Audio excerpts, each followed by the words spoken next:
మరి రెండో సెక్షన్లోకి వచ్చాం. మరికొన్ని విషయాలు తెలుసుకుందాం.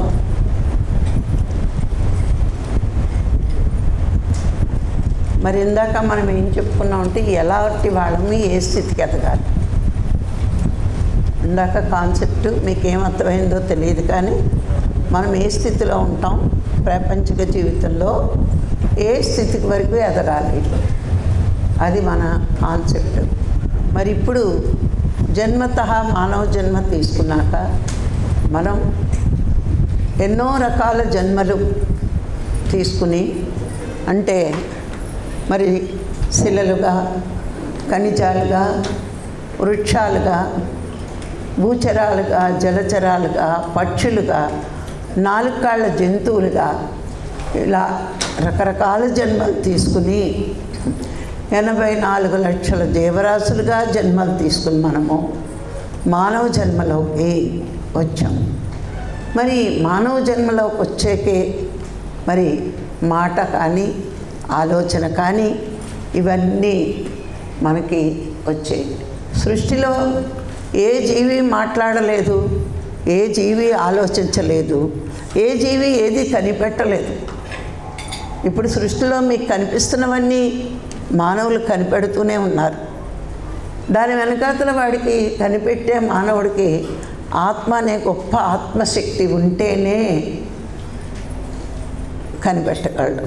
అంటే ఇప్పుడు ఒక లైట్ ఎడిసన్ కనిపెట్టాడు, కానీ ఆయనకి ఎంత ఆత్మశక్తి ఉండాలి.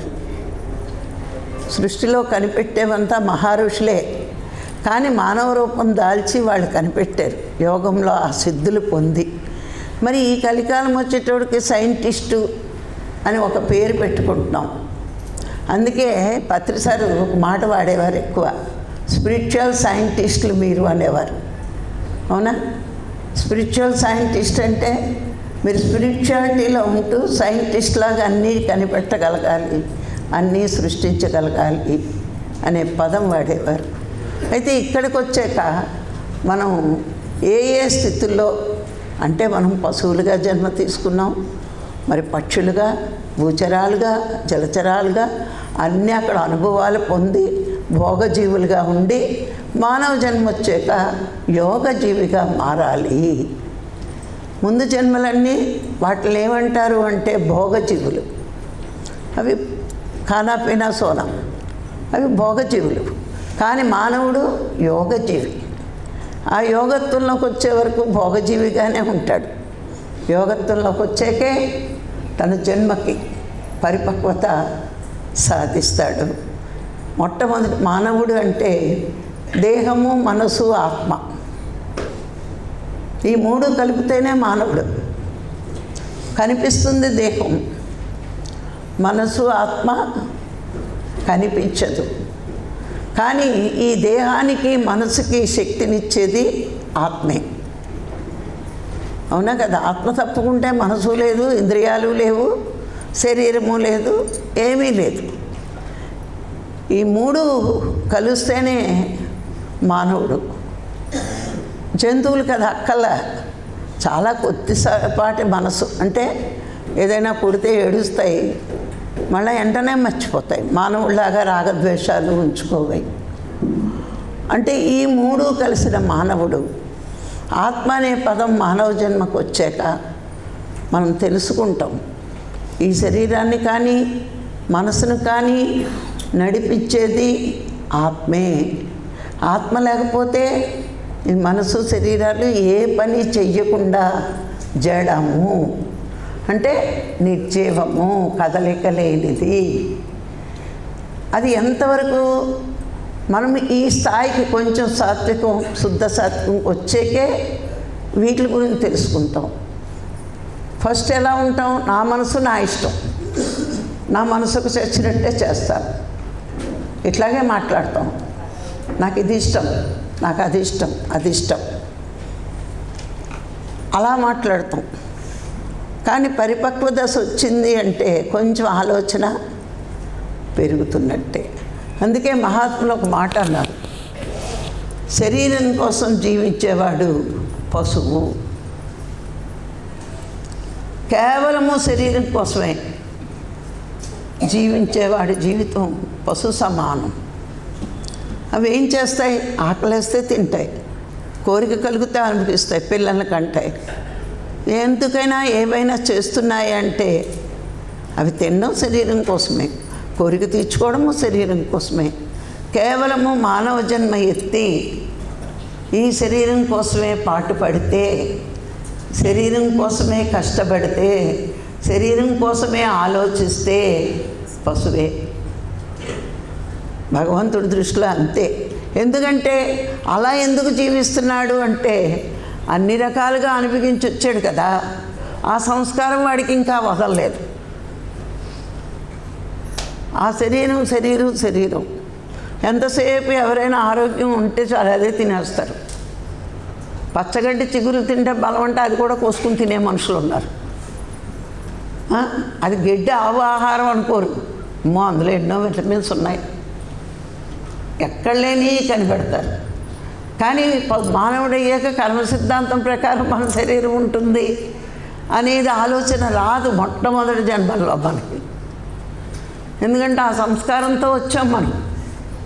అదే ఆలోచన, శరీరాన్ని సుఖపెట్టాలి, శరీరాన్ని ఆరోగ్యంగా ఉంచుకోవాలి, శరీరం కోసమే సంపాదించాలి. కేవలము రెండో సంపాదించుకోవచ్చు. మీకు ఒక్కొక్క స్టెప్పు ఎక్కే కొద్దీ ఎలా ఉండాలి మానవుడు అని అర్థం అవుతుంది.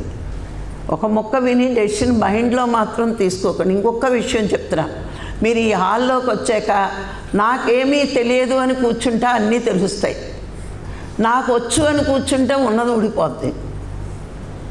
ఏమీ తెలియదు, నేచర్ నన్ను ఎక్కడ పంపించిందంటే ఏదో ఒకటి నేర్చుకోమని పంపింది అనే ఆలోచనతో మీరు ఉండాలి. కానీ ఏదేదో ఆలోచనలు పెట్టుకుని ఆ మాస్టర్ ఇలా చెప్పాడు, ఈ మాస్టర్ ఇలా చెప్పాడు, వీళ్ళు ఎలా చెప్తున్నారు ఏంటనే రెండో ఆలోచన అయితే మీరు నేర్చుకునేది ఏది ఉండదు.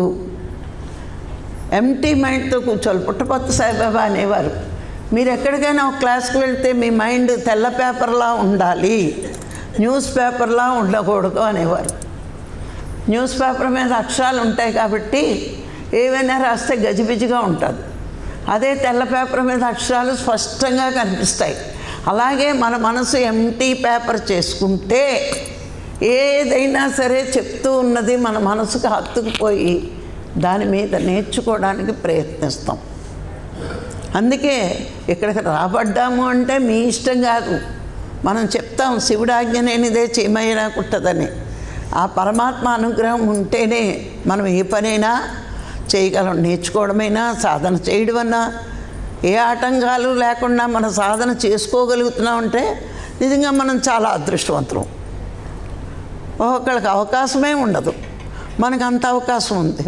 అలాగే మనకెంతో నేర్పుతున్నారు, నేర్చుకుంటున్నాము అంటే అది భగవంతుడి అనుగ్రహమే. లేకపోతే ఇక్కడ కూడా మనకి రాబుద్ధి అవ్వదు, నేర్చుకోబుద్ధి అవ్వదు, వినబుద్ధి అవ్వదు. అందుకే ఎప్పుడు కూడా మనం ఏ క్లాస్కి వెళ్ళినా వాళ్ళు ఎలా చెప్తున్నారు ఏ తప్పులు ఎంచడం కాదు. ఇక్కడ నేను వచ్చాను అంటే నేను నేర్చుకోవాల్సింది ఏదో ఉంది కాబట్టి నేను రప్పించబడ్డాను. ఇది ఎప్పుడు మన మనసులో ఉండాలి. పుట్టపర్తి సాయిబాబా అదే చెప్పేవారు, తెల్ల పేపర్లా చేసుకుని వెళ్ళండి ఎక్కడికి వెళ్ళా, అంతే తప్పించి న్యూస్ పేపర్లా వెళ్ళకండి అనేవారు. న్యూస్ పేపర్ అంటే బోల్డ్ న్యూస్లు ఉంటాయి, స్టేట్ న్యూస్లు ఉంటాయి, సెంట్రల్ న్యూస్లు ఉంటాయి, అంతా గజిబిజి వ్యవహారం. నేను తెల్ల పేపర్ అయిపోండి, నేను నేచర్ నాకు పంపించిందంటే నేను నేర్చుకోవాలి. అందుకే వినడం మీద దృష్టి పెట్టండి. ధ్యానమే కావాలంటే ఇంట్లో కూడా పడుకుని కూర్చుని వినవచ్చు. అందుకని వినడం మీద బుద్ధుడిని ఒకళ్ళు అడిగారు ధ్యానం అంటే ఏంటి అని. ఏ పని చేసినప్పుడు దాని మీద దృష్టి పెట్టడమే ధ్యానం. మేము కళ్ళు ముయ్యమన్నప్పుడు ముయ్యాలి, మేము క్లాసు వినమన్నప్పుడు వినాలి.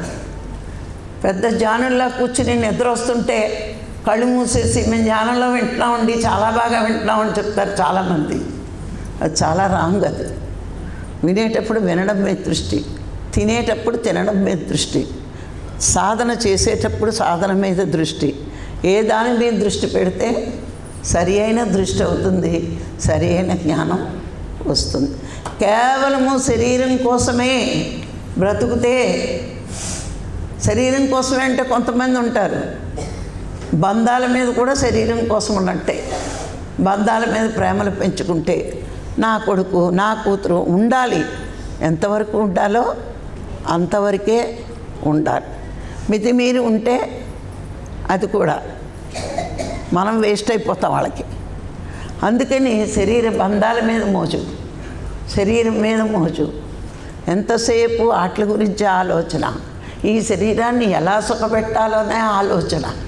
ఇలాంటి ఆలోచనలో ఉన్నవాడు పశువుతో సమానం అంటారు. ఎందుకన్నారు? కేవలం పశు దృష్టి దేహ దృష్టి అట.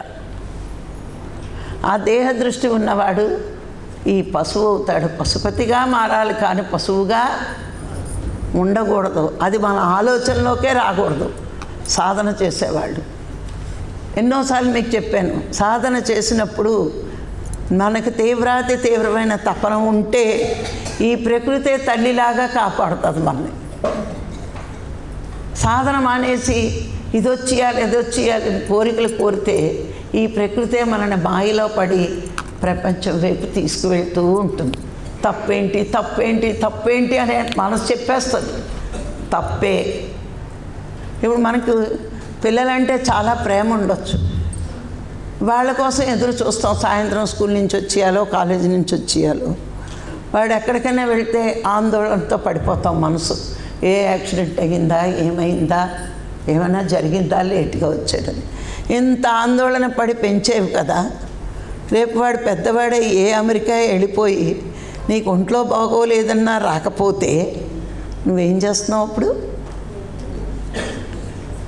ఏమంటున్నావు? వీడిని ఇంత కష్టపడి పెంచాను, వీడు నన్ను పట్టించుకోలేదన్నావు.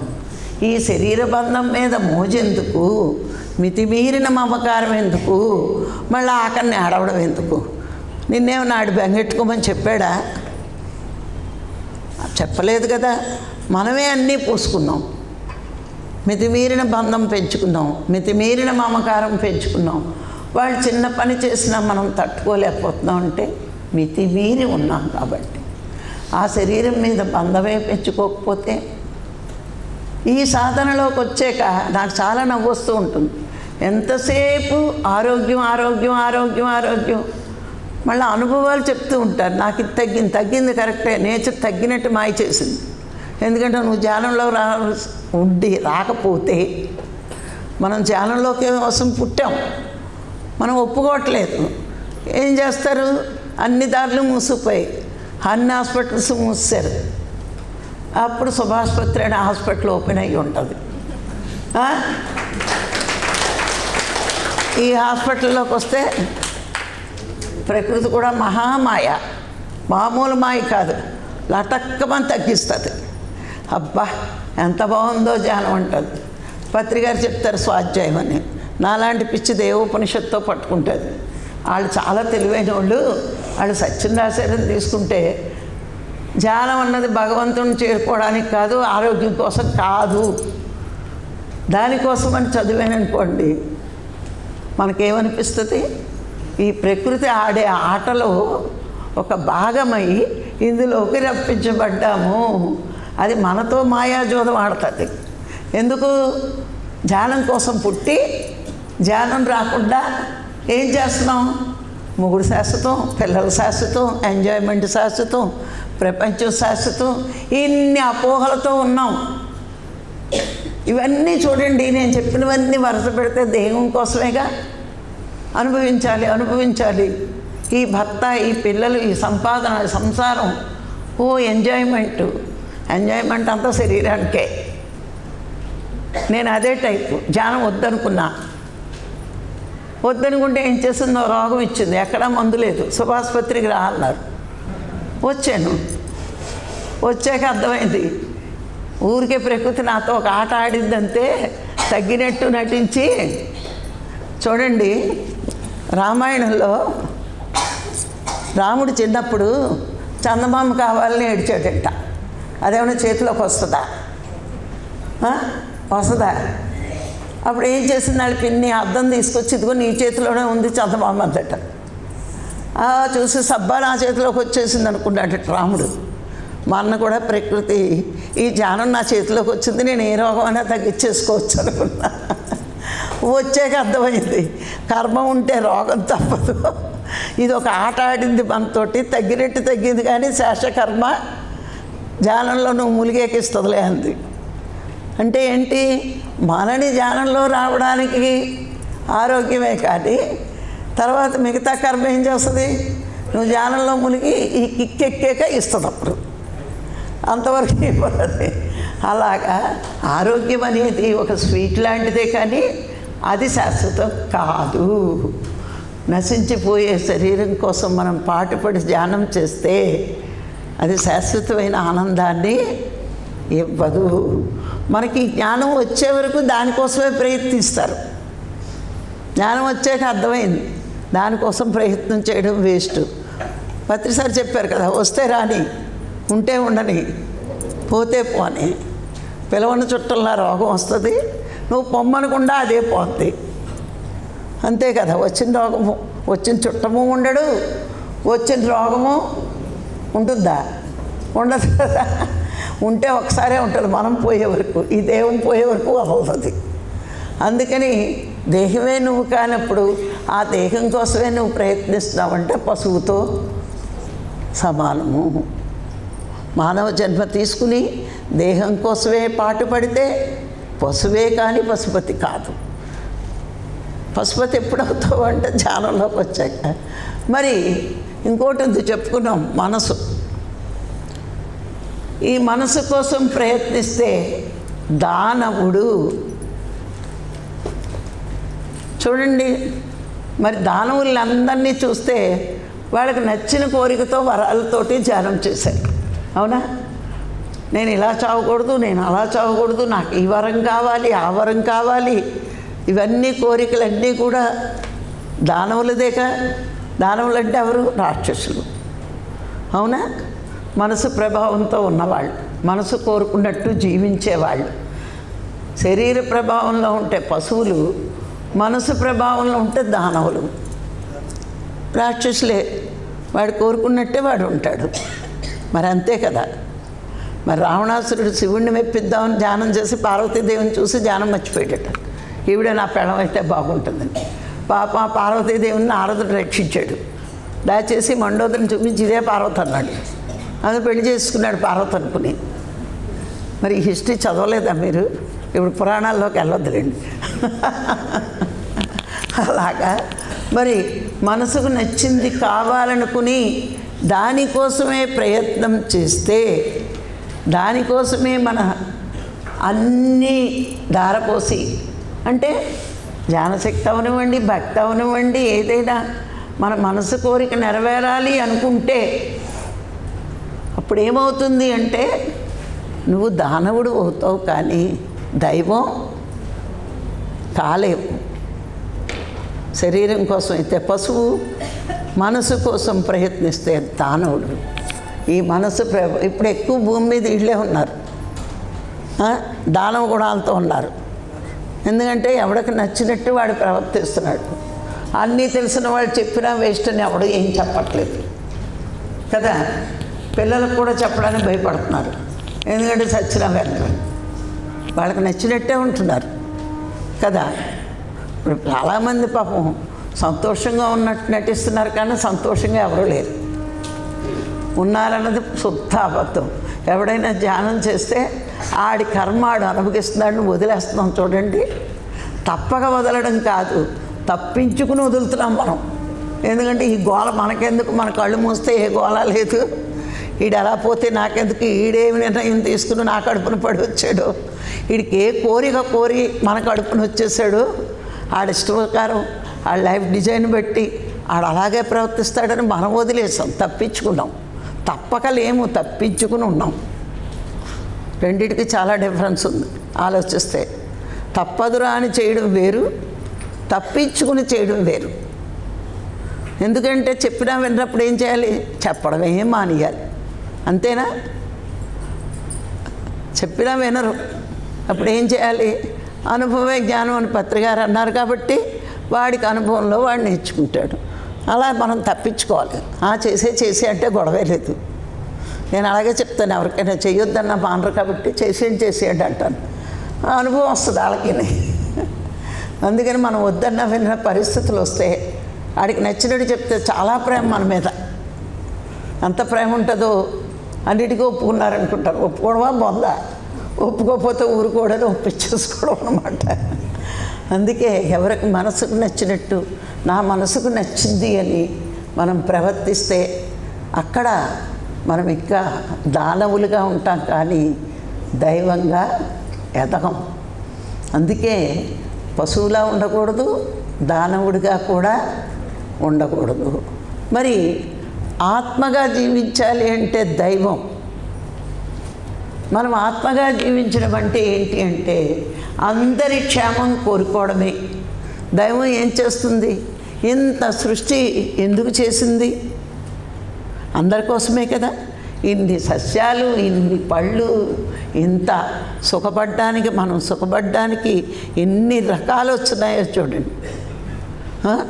ఆలోచిస్తే దైవం మనకి ఎంత ఇస్తుందో ఆలోచిస్తే మనం ఎదుటివాడికి ఎంత ఇస్తున్నాం. మనం దైవంగా ఎదగాలంటే ఎంత? ఇది ఎప్పుడు మనకు వస్తుంది అంటే సాధన తీవ్రత అయ్యే కొద్దీ, మనసు ప్రభావం తగ్గే కొద్దీ, ఆత్మ ప్రభావం పెరిగే కొద్దీ మనకి దైవంగా ఎదిగే పరిస్థితి వస్తుంది. దైవాలుగా అప్పుడు మారతాం. అందుకే పశువులా ఉండకూడదు, దానవుడిగా ఉండకూడదు, దైవంగా ఎదగాలి. కానీ మానవుడు ఏంటి అంటే ఈ 3 లక్షణాలతోటే ఉంటాడు. ఇట్లాంటి మానవులందరూ ఈ 3 కలిపితేనే మానవుడు. శరీరం కోసం పాటుపడతాడు కొన్ని జన్మలు మనసుకు నచ్చినట్టు ప్రవర్తిస్తాడు. ఆ తర్వాత సాత్విక గుణంలోకి వచ్చి, సత్వగుణం యాక్చువల్గా చెప్పాలంటే తమో గుణంలోనే ఈ శరీరానికి విలువ ఎక్కువ ఇస్తారు. ఎందుకంటే ఇది బాగుండాలి, ఇది అందంగా ఉండాలి, ఆరోగ్యంగా ఉండాలి. ఎంత హయ్యర్ స్టేజ్కి వెళ్ళండి, హయ్యర్ వాళ్ళని కూడా చూడండి, వాళ్ళ శరీరానికి ఇప్పుడు వరల్డ్ బ్యూటీ అంటారు. అది పాపం తినకుండా ఎంత కష్టపడుతుందో అందంగా శరీరానికి కనబడాలని. అంతే కదా. ఇప్పుడు సినిమా యాక్టర్లు అంతా సన్నగా ఉండాలంటే ఎంత కష్టపడుతున్నారు. మిరపకాయ బజ్జీ నోరు ఊరినా తినకూడదు, తినకూడదు అంతే. మరి ఒళ్ళు వస్తుంది కదా. స్వేచ్ఛగా బతుకుతారా? ఎదిగే కొద్దీ శరీర తాపత్రయం ఉంటే స్వేచ్ఛ లేదు. ఏది తినకూడదు, ఏది తినొచ్చు, ఇవన్నీ ఉంటాయి. అందుకని ఇవన్నీ పక్కన పెట్టేసి ఒక దైవంగా ఉన్నప్పుడు ఇవ్వడమంటూ నువ్వు మొదలు పెడితే నీకు రానిదంటూ ఏది ఉండదు. ఇవ్వడం నువ్వు మొదలు పెట్టాలి. ఫస్ట్ నీ ఆలోచన ఇవ్వడం మీద ఉంటే నీకు అన్నీ వస్తాయి. ఇవ్వడానికి నువ్వు ఎప్పుడైతే డౌట్ పడ్డావో రావలసినవన్నీ ఆగిపోతాయి. అందుకే ఈ 3 స్థితులు ఉంటాయి. శరీరం, మనసు, ఆత్మ 3 కలిపి మానవుడైనప్పుడు చిట్ట చివరిగా మానవుడు దైవంగా ఎదగాలి. అంటే ఆడు కొన్ని జన్మలు అలా పుట్టినా, తమోగుణంతో ఉండి అలా ఉన్నా, కొన్ని జన్మలు మనసు ప్రభావంలో ఉన్నా, మరి కొన్ని జన్మలు వచ్చేటోడు సాత్వికంలో పుణ్యం చేస్తూ సద్గురువుని పొంది సాధన చేసి సత్యం తెలుసుకొని సత్యం వైపు పయనిస్తూ ఉంటాడు. మొదట మనం చిన్న చిన్న త్యాగాలే చేస్తాం, పెద్ద పెద్ద త్యాగాలు ఏం చేసాం? పెద్ద పెద్ద త్యాగాలు పెద్ద సాధన ఉన్నవాడికి. అంతే కదా.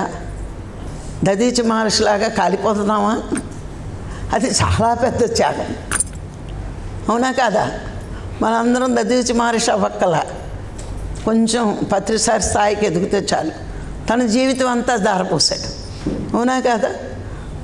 మనం ఒక ఊరు వెళ్ళి వస్తే చాలు, ఎంత పెంచుకుంటామో చెప్పలేము. కానీ ఆయన 40 ఏళ్ళు అవిశ్రాంతిగా తిరిగాడు. ఇక్కడ జనాలను చూస్తూ ఉంటే పత్రిగారు ఎంత కష్టపడ్డారో అర్థమవుతుంది, అవునా? ఆయన నోరే వెప్పకపోతే, మనకే చెప్పకపోతే ఈరోజు మనం ఎక్కడున్నట్టు? మనం మాట్లాడే ప్రతి మాట గురువు ఇచ్చిన భిక్షే.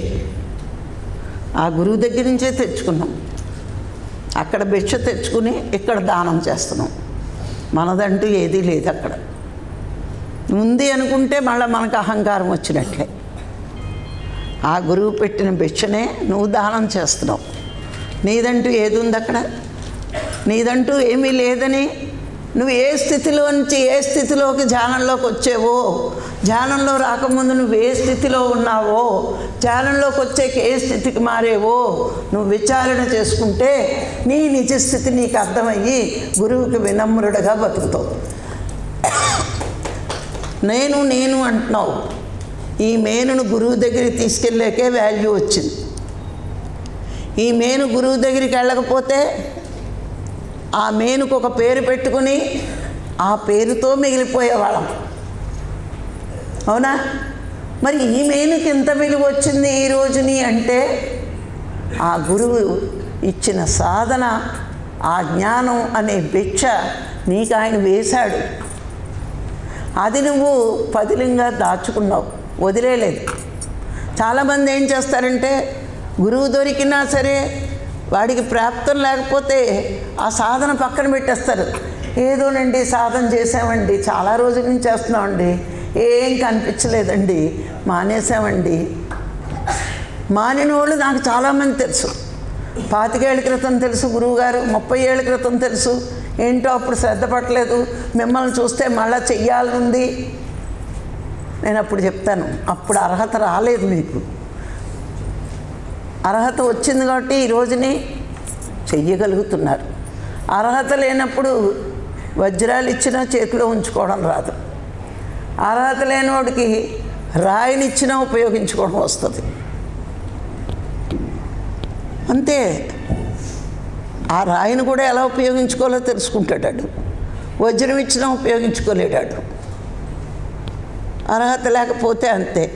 నీకు ఎంత సాధన పరమాత్మ కృప వల్ల, గురువు వచ్చి గురువు కృప వల్ల నీకు సాధన తెలిసినా నీతోటే ధ్యానంలో తయారైన వాడు ఒక స్థాయికి వెళ్ళి వీడి స్థాయికి వెళ్ళలేకపోయాడు అంటే ప్రాప్తంలో లేదు, ప్రయత్నమూ లేదు. ప్రయత్నమైనా ఉండాలి, ఉంటే వచ్చేదేమో. ఒక రత్నాకరుడు వాల్మీకిలా మారొచ్చు. అందుకనే ఎప్పుడు మనం దేని గురించి ప్రయత్నిస్తున్నాం సాధన చేస్తూ? శరీరం కోసం తపన పడుతున్నానా, మనసు కోసం తపన పడుతున్నానా, ఆత్మ కోసం తపన పడుతున్నానా అని నీకు నువ్వుగా విచారణ చేసుకో. లేకపోతే ఏ ప్రయత్నం చేయకుండా ఇలా మానవుడిలాగే మిగిలిపోతానా? మానవుడిగానే పుట్టాను, మానవుడిగానే చచ్చిపోతావా? ఇంక దానికి విలువేముంది? పుట్టుక మానవుడిదైనా దైవంగా చచ్చిపోవాలి. అప్పుడు నువ్వు ఎదిగినట్టు. దైవం అని తెలుసుకున్నావు, కానీ దైవంగా మిగలాలి అంటే నీ చేత నువ్వు ఎలా చేస్తున్నావు, ఎలా ఉంటున్నావు, ఎలా ప్రవర్తిస్తున్నావు, ఇది నువ్వు నేర్చుకోవాల్సిందే. ఎంత నేర్చుకున్నా ప్రకృతికి పరమాత్మకి వినమ్రుడవై ఉండవలసిందే. ఇది పరమాత్మ గురువు ద్వారా నాకు ఇచ్చిన భిక్ష. ఎదిగిపోయామనుకుంటాం. శిష్యులు 3 అడుగులు ముందుకు వేస్తే గురువు 7 అడుగులు ముందుకు వెళ్తాడట. అది అర్థం చేసుకోవాలి. మనం గురువులాగా ఎదిగిపోలేదు, గురువుని మించి రాలేదు. గురువుని మించి రాము. గురువులాగా ఎదగడం కూడా కష్టమే, చాలా కష్టం. వాళ్ళు ఆ స్థాయికి వెళ్ళారంటే ఎంతో కష్టపడ్డారు వాళ్ళు. ఆ కష్టం అన్నది నువ్వు గురువుగా ఎదిగినప్పుడు తెలుస్తుంది. నువ్వు గురువు అవుతావు చూడు, అప్పుడు నా గురువు నా కోసం ఇంత కష్టపడ్డా అని నీకు అప్పుడు అనిపిస్తుంది. నేర్చుకున్నప్పుడు అనిపించదు, నువ్వు నేర్పేటప్పుడు అనిపిస్తుంది. నేర్చుకున్నప్పుడు ఏదో స్కూల్కి వెళ్ళి నేర్చేసుకున్నాను, కాలేజీకి వెళ్ళి నేర్చేసుకున్నాను, వాళ్ళు జీతం తీసుకుని చెప్తున్నారు, వాళ్ళు జీతం తీసుకుని చెప్తున్నారు. ఈ గురువు ఏ జీతం తీసుకోడు. వాళ్ళు ఎంత కష్టపడ్డారు, జీవితాలు త్యాగం చేశారు. పశువుగా ఉన్న జీవుణ్ణి పశుపతిగా మార్చి దైవంగా మారుస్తాడు. అది గురువుకే సాధ్యం, ఇంకెవరికీ సాధ్యం కాదు. ఆయనే రాకపోతే పశువుల్లాగో దానవుల్లాగో ఉండేవాళ్ళం. మరి మన కోసం మనం ఉంటాం కదా, మన శరీరం కోసం ఉంటాం. నా కోసం నేను బతుకుతాను, పక్కోడి కోసం నేను ఎందుకు బతకాలంటాం. ఎంతో పిల్లల్ని ప్రేమగా పెంచేసామనుకుంటాం. గమనించండి, వాడికి పెళ్లి చేసి పెళ్ళం వచ్చి మన మాట వినకపోతే వేరే కాపురం పెట్టించేస్తాం. ఎందుకు మరి ఈ ప్రేమ ఏమైంది? ఒరే నీ పళ్ళంతో మా ఆవిడ పళ్ళాపోతుందిరా, అమ్మకి దానికి పడట్లేదురా, వేరే ఉండండి రా అని చక్కగా చెప్తాం చమ్మగా. మరి ఏమైంది ఈ ప్రేమ? నీ మాట వినకపోతే నువ్వు దూరం పెట్టావంటే నువ్వు దానవుడివే కదా. నీ మనసుకు నచ్చినట్టు వాళ్ళు లేనప్పుడు నువ్వు అలా ఉన్నావంటే ఎక్కడుంది నీకు ఆ లక్షణం? ఆ లక్షణం లేదు నీకు. వాడు ఎలా ఉన్న అమ్మాయి నువ్వు ఓర్చుకోగలిగితే దైవానం అవుతావు. ఓర్చుకోలేకపోతున్నాం కదా, నేనెందుకు పడాలి, నా మాట అధీనాలు. కానీ ఇట్లాంటి ఆలోచనలు కాదు.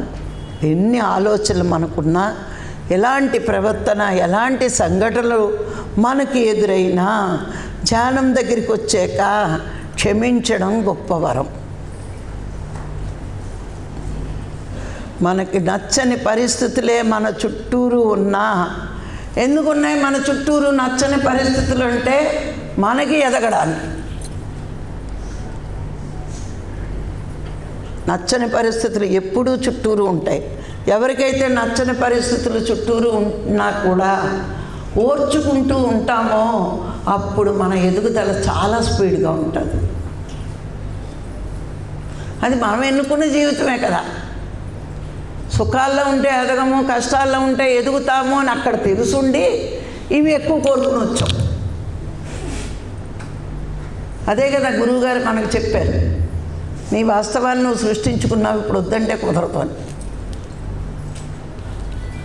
ఎందుకు కుదరదు? మనం ఎన్నుకుని వచ్చావు. ప్లాన్ అలాగేసి గోడ ఇలా కడతారని చెప్పి ఇలా కడితే ఎలా కుదురుతుంది? కుదరదు కదా. ఇది జీవితం కూడా అంతే. గురువు ఎందుకు వచ్చి చెప్తాడు ఇవన్నీ? నీకు గుర్తు లేనివన్నీ గుర్తు చేసి నువ్వు ఏ స్థితిలో ఉండాలో నీ నిజ స్థితిని గుర్తు చేసి ఆ స్థితిలో నిన్ను గురువు ఉంచుతాడు. మర్చిపోయావు నువ్వు, ఆ ఎరుకను తీసుకొస్తాడు. ఆత్మనని మర్చిపోయావు. అక్కడ తెలుసు నీకు.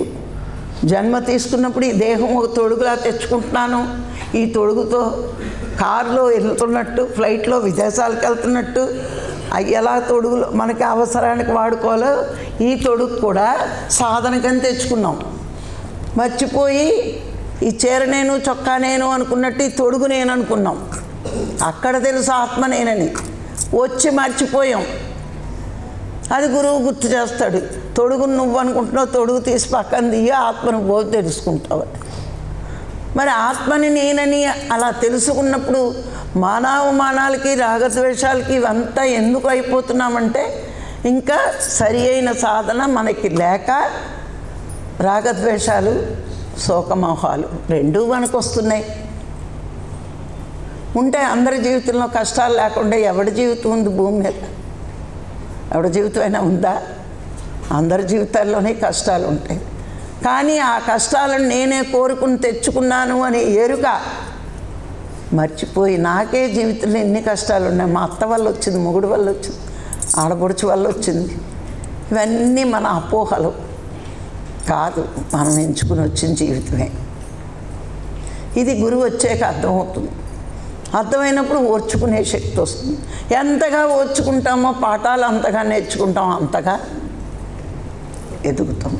అందుకే శరీరం కోసమే పాటుపడితే పశువు, మనసు కోసమే పాటుపడితే దానవుడిగా మిగులుతాం. ఆత్మ కోసం, ఆత్మశక్తి కోసం పాటుపడితే దైవంగా ఎదుగుతాం. కానీ మానవుడంటే ఈ మూడు. మానవుడే పశువు అవ్వచ్చు, మానవుడే దానవుడు అవ్వచ్చు, మానవుడే దైవంగా ఎదగవచ్చు. అన్నిటికీ ఉంది హోప్స్ మానవుడికి. దైవం అవుతావా, దెయ్యంలా పీక్కు తింటావా? ఏమవుతుంది? దేహం కోసమే పాటుపడితే నీకేమీ లాభం లేదు, ఈ దేహం నశించిపోతుంది. మనసు కోసమే పాటుపడితే అది నశించిపోతుంది. అది ఉంటుందా? నేను కోటీశ్వరుని అయిపోవాలి, పెద్ద కారులో తిరిగేయాలి, పెద్ద మేడల్లో ఉండాలి, పలానా పొగుడేయాలి అనుకుంటావు. అది ఎంతవరకు? చరిత్రలో ఎందరో రాజులు, చక్రవర్తులు ఉన్నారు. ఇప్పుడు ఎవడకు గుర్తున్నాడు? ఒక రాముడు, కృష్ణుడు గుర్తున్నారు. గమనించుకోండి. చక్రవర్తులు ఎందరో సామ్రాజ్యాలు జయించారు. బంగారపు సింహాసనాలు ఎక్కించారు, బంగారపు పళ్ళాల్లోని భోంచేశారు. వాళ్ళు ఎవరికైనా గుర్తున్నారా? గుర్తులేరు. కానీ దైవంగా ఎదిగిన రాముడు కృష్ణుడు గుర్తున్నారు. మానవుడిగా పుట్టి రాముడు పుట్టాడు, కృష్ణుడు పుట్టాడు, బుద్ధుడు పుట్టాడు, వివేకానందుడు పుట్టాడు. వీళ్ళందరూ పుట్టి దైవంగా ఎదిగారంటే ఈనాటికి జగాలు మారినా, తరాలు మారుతున్నా, ఈనాటికి దైవం అని అందరూ ఒప్పుకుంటున్నారంటే ఆ దైవం మనం కూడా కావాలి, యోగంలోకి రావాలి. ఒక మానవుడికే సాధ్యం.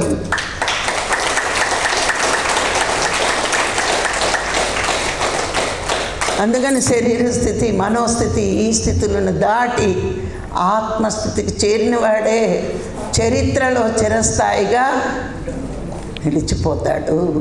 అందుకే సద్గురువులు ఏం బోధిస్తారు? నువ్వు కానాపైనా సోనాకి రాలేదు, ఇంకో పనికి వచ్చావు. దైవంగా ఎదగడానికి, దైవం ఎవరో తెలుసుకోవడానికి, నువ్వెవరో తెలుసుకోవడానికే ఈ భూమి మీదకి వచ్చావు. అది నువ్వు చెయ్యి. 3 ఉంటే మానవుడిలాగా పుడతావు, చస్తావు. మానవుడు అంటే చావు పుట్టుక. చావు పుట్టుక అంటే ఇంకో అర్థం ఏంటి? దేహం ధరించడం, దేహాన్ని వదులుకోవడం, అంతే. కానీ దైవం అంటే మానవుల గుండెల్లో కాదు, ప్రకృతి గుండెలో ఉంటారు.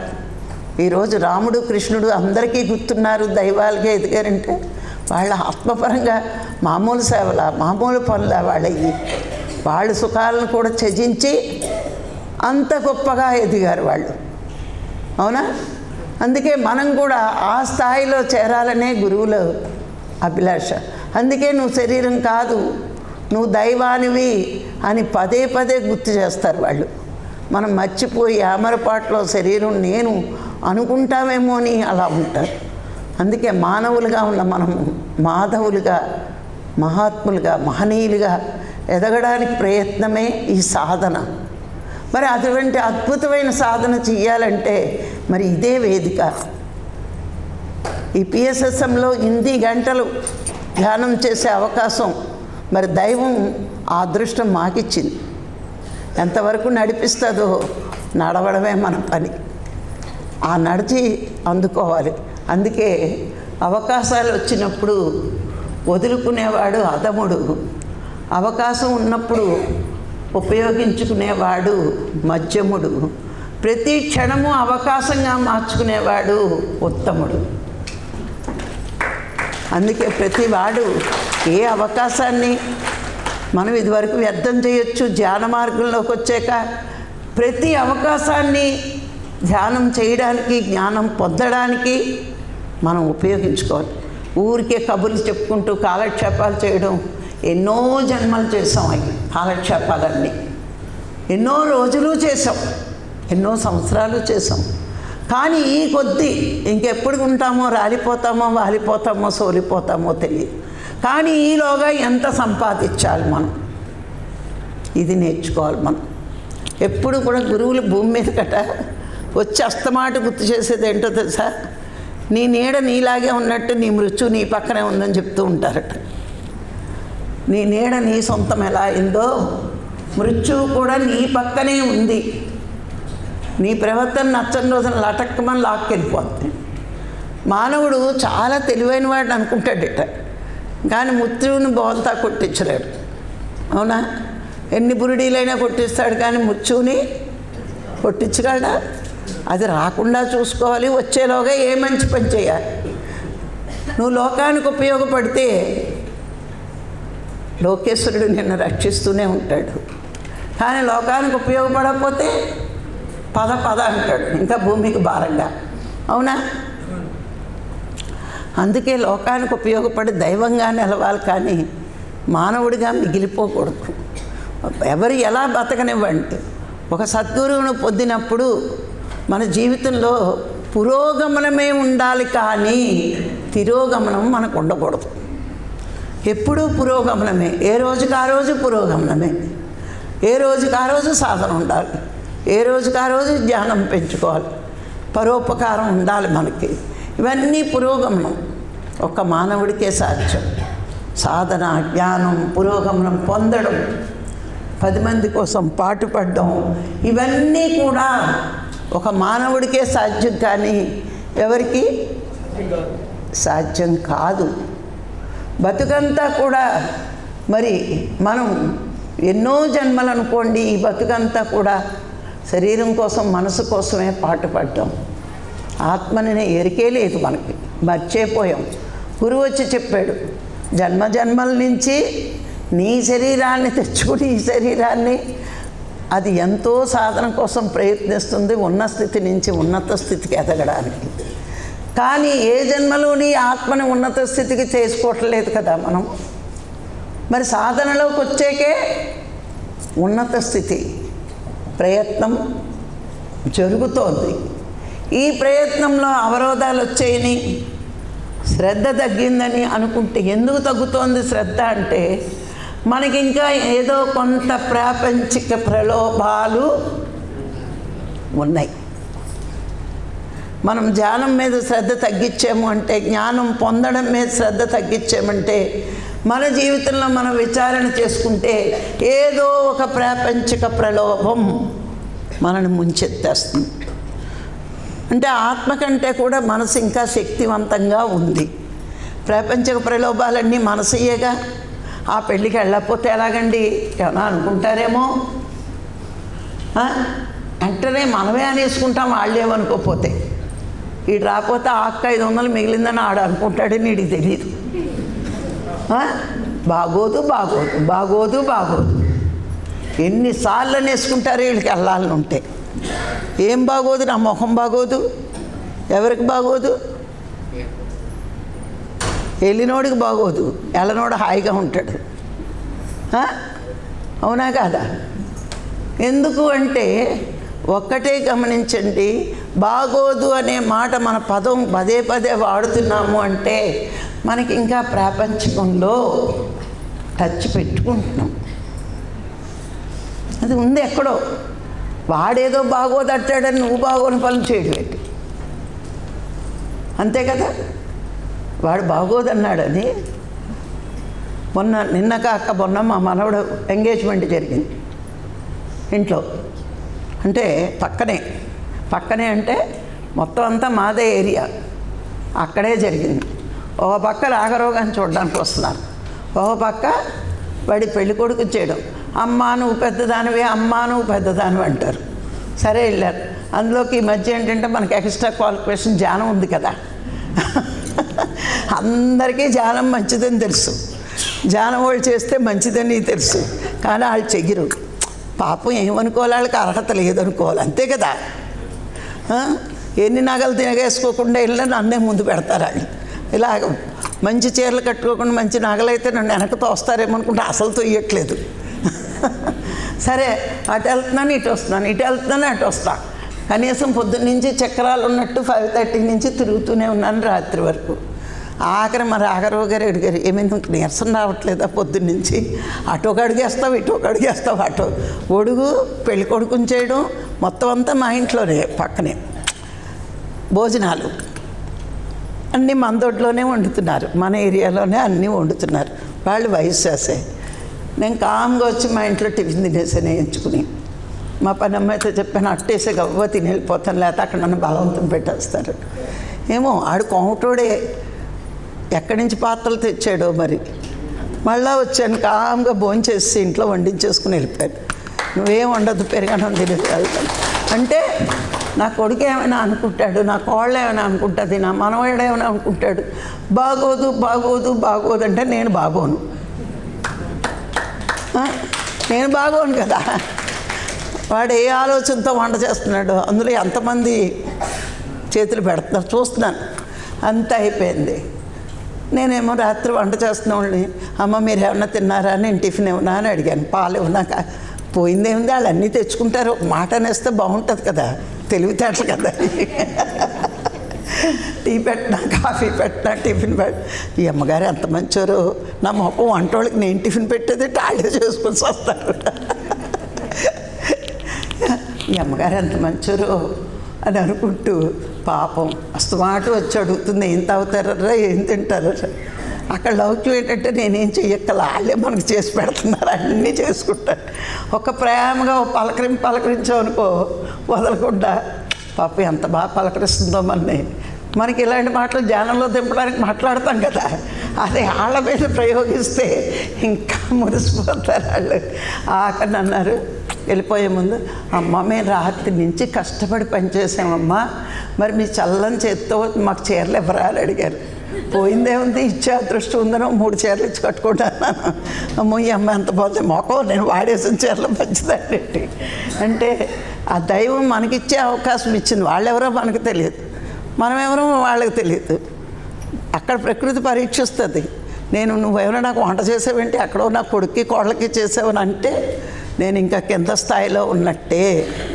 ఎవరో చేసినా ముందు రాత్రి అంతా కష్టపడ్డారు వాళ్ళు. ఆ డబ్బు కోసమేగా వాళ్ళు కష్టపడుతున్నారు. మన దగ్గర ఉంది, వాళ్ళు అడిగారు. ఎందుకేంటి నేను తిన్నాను అక్కడ. ఆ పాత్రలు ఎలాంటివో, అంత కొడుకైనా బాగోదు అనుకున్నా నా ఇంట్లో తినేసి చక్కగా అన్నిటికీ అటెండెన్స్లు వేసేసాను అనమాట. ఇంకా అలా అనేసుకున్నారు మా ఇంట్లో వాళ్ళు, వీళ్ళిద్దరు మాట ఎదురు మొండోళ్ళు ఒక మాట అనుకున్నారు. అంతే. ఏంటంటే మనం కొంచెం గట్టిగా ఉంటే ఎదటోడు ఎవ్వడూ అపార్థం చేసుకోడు. మనం కొంచెం మెత్తబడితే ఇంకా ఇంకా ఇంకా ఇంకా మనం కిందకి దిగజారిపోవచ్చు. అంటే ఇక్కడ కుదిరింది కాబట్టి చేయగలిగాం, పక్కనే ఇల్లు కాబట్టి. లేకపోతే ఏ మజ్జిగో తాగేసి చక్కగా 2 ఫ్రూట్స్ తినేసి అంటే ఏమీ లేదమ్మా. మనం దైవంగా ఎదిగినప్పుడు మన చుట్టూరు పరిస్థితులే మనకు పరీక్షలు పెడుతూ ఉంటాయి. ఆ పరీక్షలో నెగ్గగలమా లేదని ఎంతో పరీక్ష పెడతారు. అది నెల్లాళ్ళు రాఘరావు గారికి అసలు ఖాళీ లేదు, అంత ప్రోగ్రాం ఉంది. అది ఆయనకి పరీక్ష, నాకు పరీక్ష. ఎంతమంది బాధపడి ఏడ్చారు, కానీ నేను కళ్ళంటే నీళ్ళే రానివ్వలేదు. నాకు తెలుసు ఒక మనిషి ఉన్న స్థితి నుంచి ఉన్నత స్థితికి ఎదగాలి అంటే ఎన్నో పరీక్షలు ఎదుర్కోవాలి. నాకు యాక్సిడెంట్ జరిగినప్పుడు పత్రిక గారు అదే చెప్పారు. ఎదగాలి అనుకుంటే కొన్ని పరీక్షలకి ఎదుర్కోవాలి. ఆ పరీక్ష ఎదుర్కొన్నప్పుడే, ధైర్యంగా నిలబడినప్పుడే మనం ఎదుగుతాం. కానీ మనం పరీక్షకి భయపడిపోయి ఇంత సాధన చేస్తున్నారు, ఇంతమందికి జ్ఞానం నేర్పుతున్నారు, ఈయనకి ఏంటి అంటే అక్కడ నువ్వు దైవం యొక్క నిర్ణయాన్ని అనుమానించినట్టే. దైవం యొక్క నిర్ణయాన్ని యాక్సెప్ట్ చెయ్యాలి. నువ్వెవరు చెప్పడానికి ఎగ్జామినర్ లాగా. అది దైవ నిర్ణయం, యాక్సెప్ట్ చెయ్యాలి మనం. అది యాక్సెప్ట్ చేసినప్పుడు ఇంకా ఉన్నత స్థితికి మనం ఎదుగుతాం. అది ఇదేంటి అని నువ్వు క్వశ్చన్ మార్క్ ముఖం వేస్తే దైవం మీద నీకు నమ్మకం నువ్వు కోల్పోయినట్లే.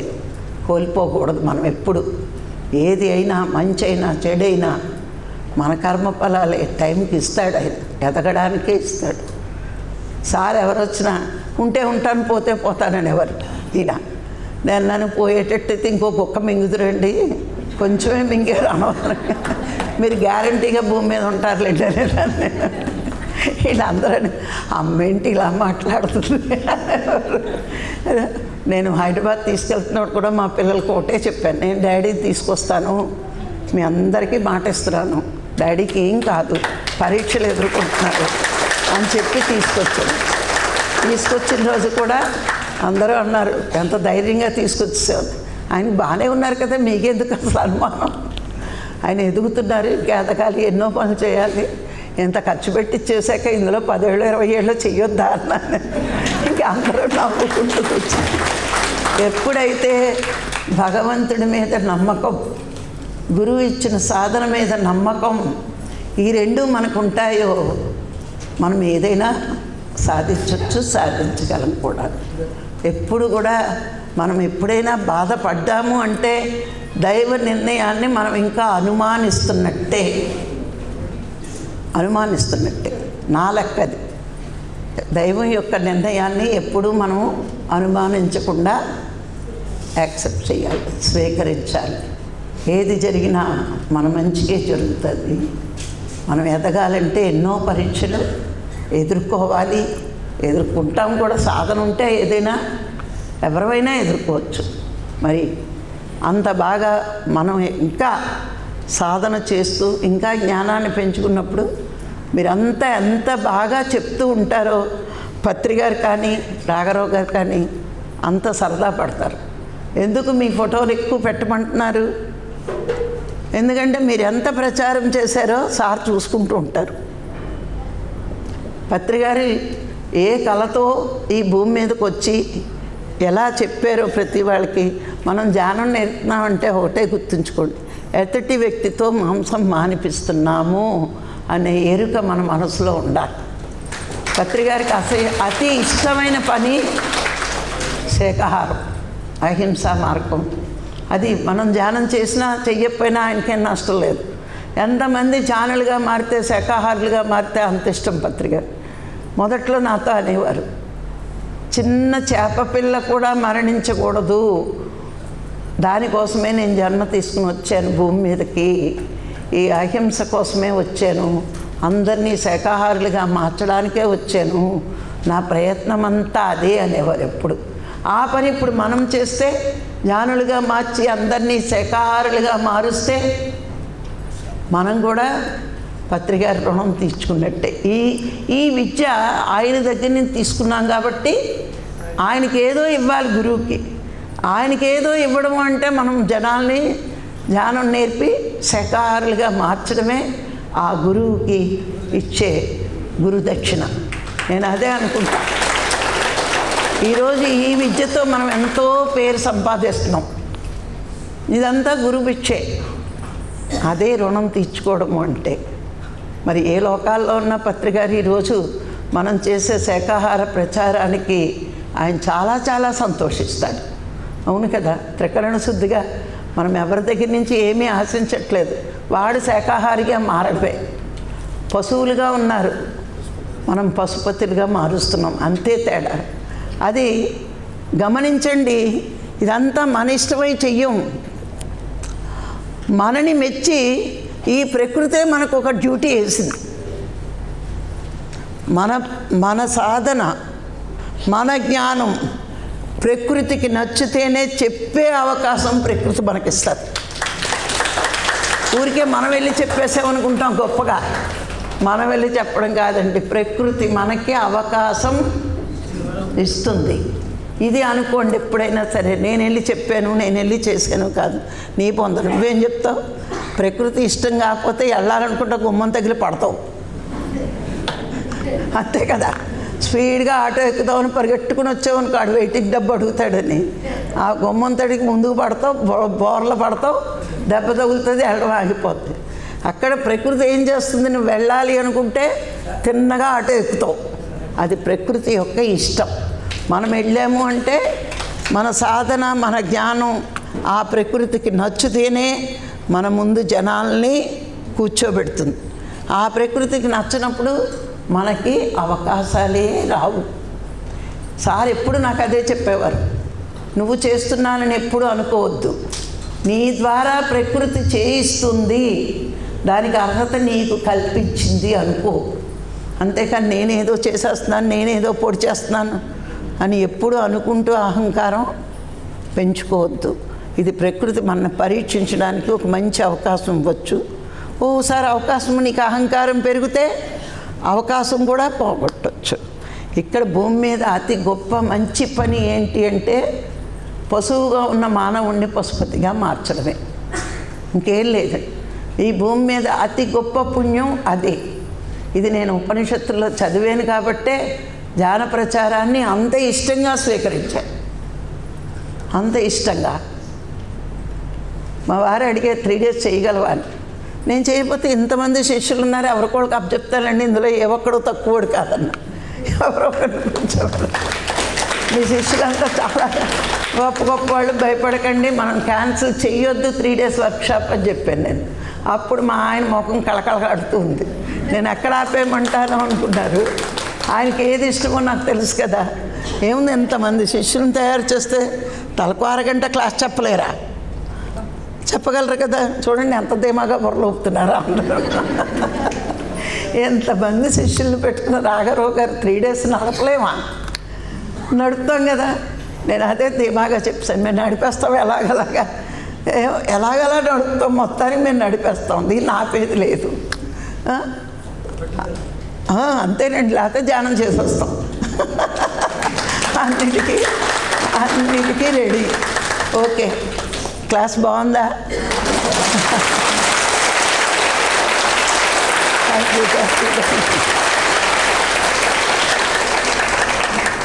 ఓకే, మరి ఇప్పుడు మనందరం భోంచేసి